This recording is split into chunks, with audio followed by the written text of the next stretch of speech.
Olá, meus queridos, Deus abençoe a todos. Vamos ao estudo da lição número 2, a parte de segunda-feira, 4 de janeiro, adoração perfeita, ou a expressão mais honrosa sobre a aclamação divina e sobre a adoração divina. Quando os querubins, os serafins e os anjos proclamam Santo, Santo, Santo. O profeta Isaías estava olhando para aquele povo de Israel com a sua crise de identidade. A adoração aos ídolos tornou a nação completamente desnorteada, com amnésia espiritual. Eles se esqueceram daquilo que Deus havia feito para colocá-los naquela terra prometida, dos livramentos miraculosos que até então haviam sido produzidos pela mão de Deus. E esse povo tinha que saber que o verdadeiro Deus é que deve ser adorado. Não os ídolos de madeira ou de pedra, como as outras nações haviam estabelecido para si. Moisés, ao se despedir do povo, disse: cuidado ao entrarem na terra, para que vocês não queiram ser como as outras nações em redor. Moisés avisou-os de que eles corriam o perigo de uma adoração de idolatria. Então a lição vem num crescente, falando sobre a crise de identidade e agora sobre a adoração a Deus, como a adoração a Deus deve ser perfeita. Por isso que a crise de liderança é um estudo que fala que o povo que não é bem liderado espiritualmente, ele acaba então descambando para a idolatria ou para a falta de consagração. Em nosso tempo hoje, uma liderança falha na igreja leva o povo a abandonar a igreja, a fazerem, por exemplo, cultos vazios, a ver a igreja se esvaziando aos poucos, porque não existe uma finalidade específica, que é a adoração perfeita a Deus. Então, no estudo de hoje, segunda-feira, vamos ver a adoração perfeita. Nós vimos ontem que o rei Uzias, num ímpeto de orgulho e presunção, ele entrou dentro do templo querendo queimar incenso. Diz a Bíblia que ele cresceu tanto, de forma tão poderosa, que ele achou que ele tinha dignidade para entrar no templo e oferecer um sacrifício. Como a dizer, eu sou o escolhidinho de Deus, eu sou a pessoa querida de Deus, então eu me sinto tão bem diante de Deus que eu vou queimar incenso. E o sacerdote interrompeu ele, interceptou, disse: você não pode fazer isso. E ele ficou indignado com o sacerdote, e na mesma hora uma lepra nasceu na testa dele. E diz que Isaías acompanhou este homem até o momento de sua morte. O filho dele, Jotão, começou a reinar. Interessante que Isaías não menciona em nenhum momento o arrependimento desse rei com respeito ao que ele fizera de errado tentando entrar no templo. Foi insensato. Considerou que sua vida era mais santa do que a dos sacerdotes e que sua presença no templo era mais importante do que a presença absoluta do Senhor Deus. E por tudo isso, ele foi soberbo ao tentar queimar incenso dentro do templo, porque o poder lhe subiu à cabeça. Pode acontecer isso hoje dentro da nossa igreja? Na hierarquia da igreja pode acontecer isso? Algum líder pode se tornar assim tão orgulhoso a ponto de achar que merece uma comemoração, uma honra maior do que Deus? Eu vi um pastor que era líder mundial dos jovens na União Central, e quando ele foi apresentado aqui no Brasil, eu estava presente nessa reunião. Foram chamados alguns pastores das diversas uniões, e esse pastor, então, ele era da Conferência Geral, e na hora que foi chamado o nome dele, havia uma cadeira no meio, bem central, alta, parecia um trono. Pois chamaram o nome dele, pastor Harry. Ele foi chamado e sentou-se lá na ponta, na última cadeira. Aí o presidente disse: não, pastor, o senhor deve sentar-se aqui no meio. Ele disse: não, de forma alguma, eu não vou me assentar aí nessa cadeira parecendo um trono. Que é isso? Eu sou o servo de vocês todos. Se eu ficar aí, eu vou imaginar que eu sou superior a vocês todos. Sabe, eu achei aquilo de uma humildade maravilhosa, sabe, da parte de um pastor. Entendendo que a grandiosidade vem de Deus. Mas alguns, infelizmente, o poder sobe a cabeça, tá? E eu tenho visto alguns chegando na igreja com o nariz empinado, infelizmente, tá? Quando deveria saber que o pastor, mesmo presidente, ministerial, ele é servo de todos. E nós devemos, logicamente, o respeito a essas pessoas, mas eles, de maneira alguma, devem levantar a cabeça como se fossem a pessoa mais importante do mundo, tá? O rei Uzias tinha que saber que o poder que ele tinha, toda a fama, o sucesso, vinha das mãos divinas. Deus é que estava dando a ele sucesso para que ele pudesse ser um líder para o povo de Israel. 53 anos ele governou. Foi um tempo grandioso para um rei governar. E disse que ele fez o que era reto perante o Senhor, porém se engrandeceu. Sua fama correu por todo o canto e ele se engrandeceu. É um perigo muito grande a pessoa assim achar que tem direitos adquiridos diante de Deus. Nós somos miseráveis pecadores, a gente peca a todo momento. Dentro da igreja a gente está pecando muitas vezes, com pensamentos errados, tá? Longe de uma adoração perfeita. Às vezes nós oferecemos um sacrifício a Deus errado. A gente está cantando o hino, está no automático, não está nem aí com o que está sendo cantado, com a letra do hino. A pessoa está ministrando a palavra, muitas vezes nós estamos mexendo em outras coisas, tá? Ou pensando na agenda, onde eu vou pregar sábado, o que eu vou fazer, depois do sábado à tarde eu vou visitar quem. Ou seja, nós não estamos focados na adoração. Isso é uma coisa ruim. O profeta Isaías, ele viu que o povo estava numa situação delicada, porque com o rei doente, o povo ficou sem uma liderança, porque os assírios estavam na porta deles, se movimentando para a guerra. E as notícias correm. Logicamente, uma notícia de que o rei estava com lepra, foi afastado do cargo, isso ocorre, assim como fogo na palha. E os assírios, logicamente, estratégicos, não iam perder tempo. Então o profeta Isaías estava muito preocupado. O povo, então, estava sem a liderança. Por isso que a visão que Isaías teve ali, no momento da morte do rei Uzias, ele dizia: eu vi o Senhor no seu santo templo, e toda a sua glória encheu o templo. Isso mostrava a soberania divina. Aí vem a pergunta número 2. Na visão dada ao profeta Isaías sobre a glória de Deus, em que lugar Deus estava e qual o motivo dele se revelar ao profeta no lugar onde ele estava. Vamos então ao texto bíblico, Isaías 6, de 1 a 4. No ano em que morreu o rei Uzias, diz Isaías, sempre Isaías, a gente às vezes quer falar Davi, o rei Uzias, ele morreu e eu vi o Senhor assentado sobre um alto e sublime trono. E as orlas do seu manto enchiam o templo. Ao seu redor estavam serafins, cada um tinha 6 asas, com 2 cobria o rosto, com 2 cobria os pés e com 2 voava. E clamavam uns aos outros, dizendo: Santo, Santo, Santo é o Senhor dos exércitos. E a terra toda está cheia da sua glória. E as bases dos limiares da terra moveram-se à voz do que clamavam, e a casa se enchia de fumaça. Ou seja, diante da voz de Deus, ou da voz dos arcanjos, diz que o templo se mexia. Eu disse a terra, mas o templo se enchia. Ainda em Êxodo 25, verso 8, falando sobre a glória de Deus no meio do acampamento israelita, diz assim: e me farão um santuário para que eu habite no meio deles.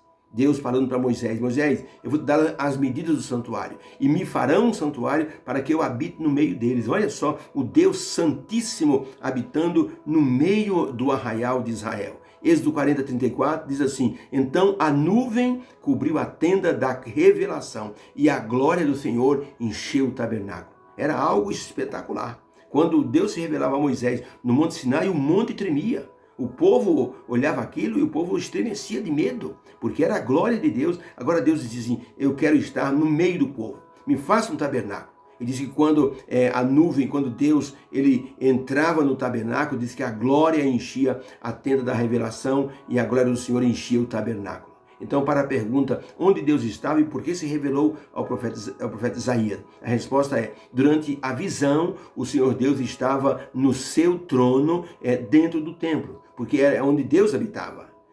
Inclusive o chão tremeu diante da santidade do Deus eterno e diante dos louvores, das aclamações ali dos anjos e dos querubins. No tabernáculo feito por Moisés, a presença divina enchia todos os compartimentos. Era a glória da presença divina ali. E a revelação de Deus a Isaías significava que Deus estava no controle de todas as coisas. A magnitude da glória divina deu a Isaías a compreensão de que o poder que se irradiava de Deus em todas as direções dava a ele a certeza de que Deus estava no controle de todas as coisas. Ellen White, escrevendo sobre essa glória divina, no livro Obreiros Evangélicos, página 21, ela escreveu o seguinte: os serafins ao redor do trono achavam-se tão cheios de solene reverência ao contemplar a glória de Deus, que nem por um instante eles se olhavam entre si com admiração.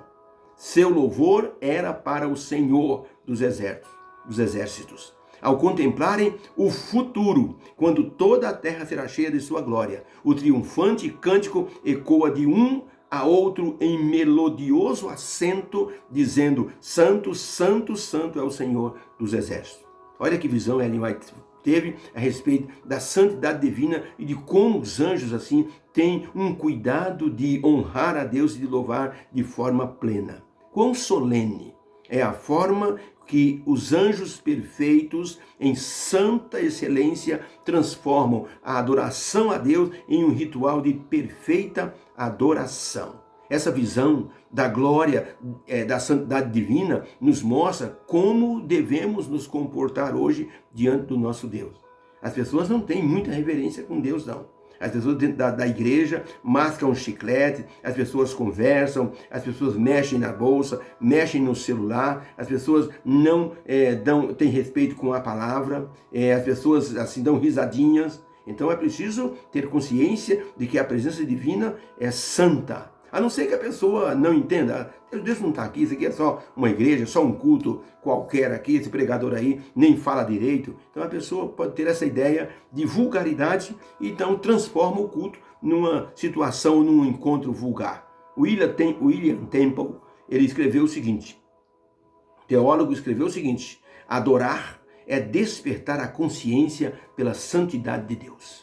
Adorar é alimentar a mente com a verdade do Senhor, é purificar a imaginação pela beleza do Criador, é abrir o coração para o amor do Pai, é devotar a vontade aos propósitos divinos.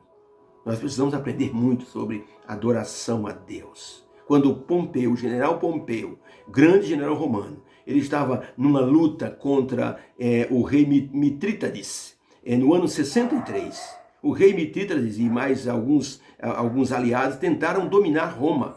E o general Pompeu foi enviado para fazer essa defesa ali de Roma. E nessa situação de defesa, o que aconteceu? Eles então fizeram ali toda uma defesa especial. O general Pompeu acabou indo para o lado da Judéia. E ao ir para o lado da Judéia, ele encontrou Jerusalém no meio do caminho. O que é que o general Pompeu fez? Ele, curioso com os judeus que tinham um Deus poderoso, o general Pompeu invadiu Jerusalém. E para desespero dos sacerdotes, ele foi até o templo. Ele disse: eu quero ver o Deus dos judeus. Ele entrou no templo, entrou no Santo dos Santos, no lugar santíssimo. Os sacerdotes tremeram diante daquela invasão. E o general Pompeu olhou para todos os cantos e disse: onde está o Deus dos hebreus? Ele só viu a arca, ele só viu ali a figura dos querubins e ele ficou espantado. Não havia um totem, não havia um ídolo dentro do lugar santíssimo. E o general Pompeu disse: onde está o Deus dos judeus? E então o sacerdote disse: o nosso Deus, ele mora aqui, dentro do nosso coração. Esse é o melhor santuário para o ser humano colocar a presença divina. Nós somos gratos a Deus por tudo que ele fez, tudo que ele dedicou ao ser humano, nós, através do plano da salvação. Devemos, no entanto, tomar conhecimento de como ele é adorado no céu através dessa descrição que a serva do Senhor ela fez. E diz aqui no livro Obreiros Evangélicos, página 21, o seguinte: em redor do trono havia serafins como guardas em torno do grande rei, e refletiam a glória que o circundava, ao ressoarem seus cânticos de louvor em acentos de profunda adoração. Os umbrais das portas tremiam, como se abalados por um terremoto. Com lábios nunca poluídos pelo pecado, esses anjos derramavam os louvores a Deus em santa e perfeita adoração. Deve ter sido uma cena magnífica que Ellen White contemplou em visão da adoração dos anjos feita ao Senhor nosso Deus. Devemos aprender que essa adoração, ela hoje inclui a nossa forma de reconhecer que Deus é o nosso grande Salvador. Ele é aquele que arquitetou o plano da salvação. Então ele nos ama de maneira profunda. Então a nossa adoração deve ser em amor e temor. A senhora Beth Elden era uma missionária que, juntamente com mais 6 missionários e professores, ela foi para a África numa iniciativa própria. Eles resolveram ir para a África para pregar o Evangelho. E então eles pregaram o Evangelho e voltaram com grandiosas experiências. Estavam cansados. Muitos deles descalços, porque o sapato não aguentou, o calçado que eles tinham não aguentou, as longas caminhadas.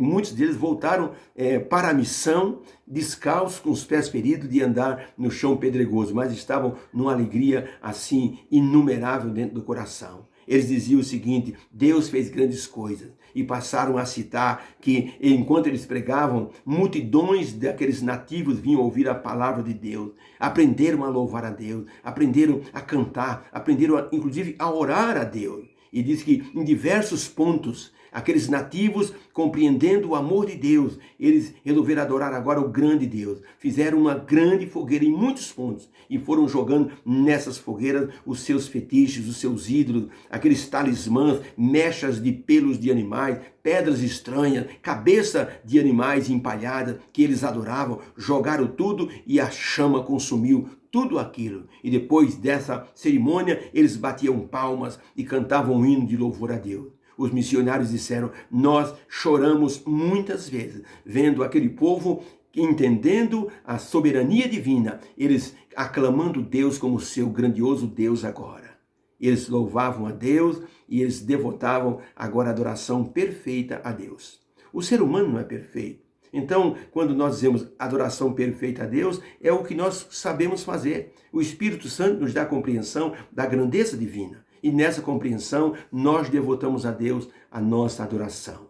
Nossas orações a Deus devem ser de maneira honrosa, com satisfação, com alegria no coração. Nossos pedidos a Ele devem ser pedidos feitos a um grande rei. Quando você vai a algum palácio na Inglaterra, tem uma sala de espera onde você tem que esperar para ter uma audiência com o rei. E vem um secretário, conversa com você, agenda para que você possa falar com o rei. Nós não precisamos disso. Nosso Deus é um Deus acessível. A antessala é o momento da oração que você se ajoelha. É quando você louva a Deus. Por isso, quando louvamos a Deus, temos que fazê-lo de maneira plena, com o coração aberto, com a consciência plena de que Deus está recebendo a nossa adoração. Que Deus nos abençoe. Que você possa ter entendido que a honra e o louvor merece, ou seja, Deus é merecedor dessa honra e do nosso louvor, do nosso mais perfeito louvor. Então, ao estar louvando a Deus e adorando, se desligue das coisas que estão ao redor e dedique a Deus toda essa dedicação e adoração que Ele merece. Lembre-se, os anjos, quando estão diante de Deus, eles cobrem com as 2 asas, eles cobrem o rosto, com 2 asas cobrem os pés e com 2 asas eles voam em torno do trono, clamando: Santo, Santo, Santo é o Senhor. Que Deus nos abençoe. Que haja essa compreensão em nosso ser, que Deus então nos ajude nessa tarefa, em nome dele. Amém.